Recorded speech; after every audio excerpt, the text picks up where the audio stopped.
Pris au piège de la haine et de l'homophobie. Madame, monsieur, bonsoir. C'est un phénomène inquiétant qui a attiré notre attention au moment de décider ce qui ferait notre une. C'est le journal Le Soir qui le révèle. Des agressions contre des homosexuels se multiplient à Bruxelles. Via des applications de rencontres et des faux profils, des individus sans scrupules donnent rendez-vous à des homosexuels. Ils les agressent et parfois aussi les obligent à vider leur compte en banque. Des plaintes ont été déposées en espérant une tolérance zéro face à l'intolérance. Alison Delpierre et Maria Mallard. Des milliers de profils, ce type d'application est très utilisé par les membres de la communauté LGBTQIA+. Ils cherchent l'amour pour la vie ou pour un soir, mais parfois cela peut déboucher sur de très mauvaises rencontres. On se donne rendez-vous dans un parc. Sur place, je me fais interpeller par un individu. Il se montre agressif verbalement et physiquement et il finit par m'extorquer de l'argent. Je suis tombé sur un inconnu. Il m'a forcé à aller à la banque et à vider mon compte. Il n'en était pas à son coup d'essai, il me l'a dit.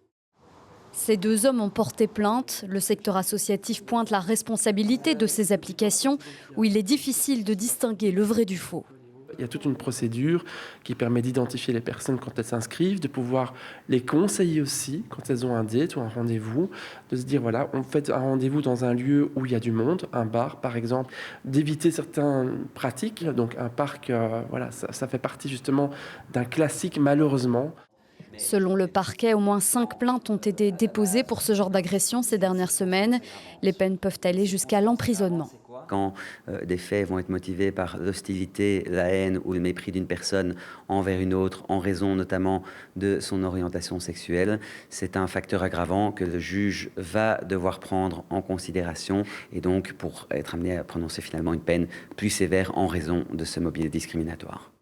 Harcèlement, violence physique ou verbale, les plaintes pour délits de haine homophobe sont en nette augmentation et l'explication se trouve en partie sur les réseaux sociaux.